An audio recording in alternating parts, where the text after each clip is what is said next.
هاجر و باوی خو اونس روزانه 20 کیلومتری جگوره با گندم بنیا دوستیات برن و تینه ناف میشن خو. او سالانه میشن خو برهمن وکه هنگفت، پیندو، پولن و شمای دگرن و دفروشن. نه اول بندینه که ایدی جعرا میشان جی برهم بینن و ایدی وکه برهمکی میشان جعرا میشان جی بفروشن. جهره میشه جی رخی جلمیگی و گوره دبیجن گلک باشتره گوره باجاره دی ام جه حس کن مثلا او کار یعنی نه ام دکن یکو جهره میشه ام حس کن مثلا بوش در و بو حوالت خوری کن که بو درمان گلک فایده باشه. جعرا میشان بناوی خوی زانستی وکه آپیتوکسین تیزانین.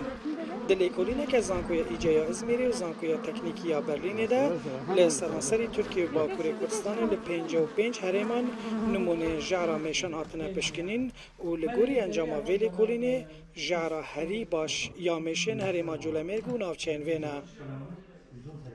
بار üniversite İzmir Üniversite İzmir profesör hatır. Nüski 20 noktada mel aracı numune rakir.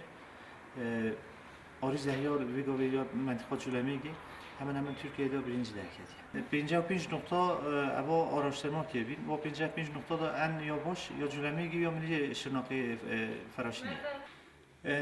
باش و امی کوپراتیف ما دستگاهی دینت bütün aracı memleketi hasket dinin liyada kayıt kən hər iki dezgahı xabat anomi şahada biz jehri üretim oyket. جبو برهمانی جعرا میشه نواسندوق میشانده دزگاه که تایبت تیدانین هر میشک 20 روزان پشتی کوات دنیای دکاره ایدی جعرا میشه برهم بینه. هر هزار میش دنوانی ساعت ده دکارن تنه 1 گرم جعره برهم بینن. بوما فایده ده هبه دی چند فایده هبه یعنی او نخوشی گران نخوشی مازن فایده بوان هبه بوما جمعات همه آرجی ده فایده هبه tabi او ماکینتین آلتین بینه ایرا بوما ده زور فایده کرد. جعرا میشان هری زده چکرنا هندک درمان نخوشین گران ده تیب کارانین لگوری زانیاریان 1 گرام آوی زده 3500 لیران تیب فروتن و هر یک دزگه پیویز جبو کم کرن جعرا میشان جی نها در دورا 10,000 لیره یانه. لگوری لیکولینا کوهاتیه کرن جبو هر 1 گرام جعرا میشا پیوستی به 1000 میشان هیا.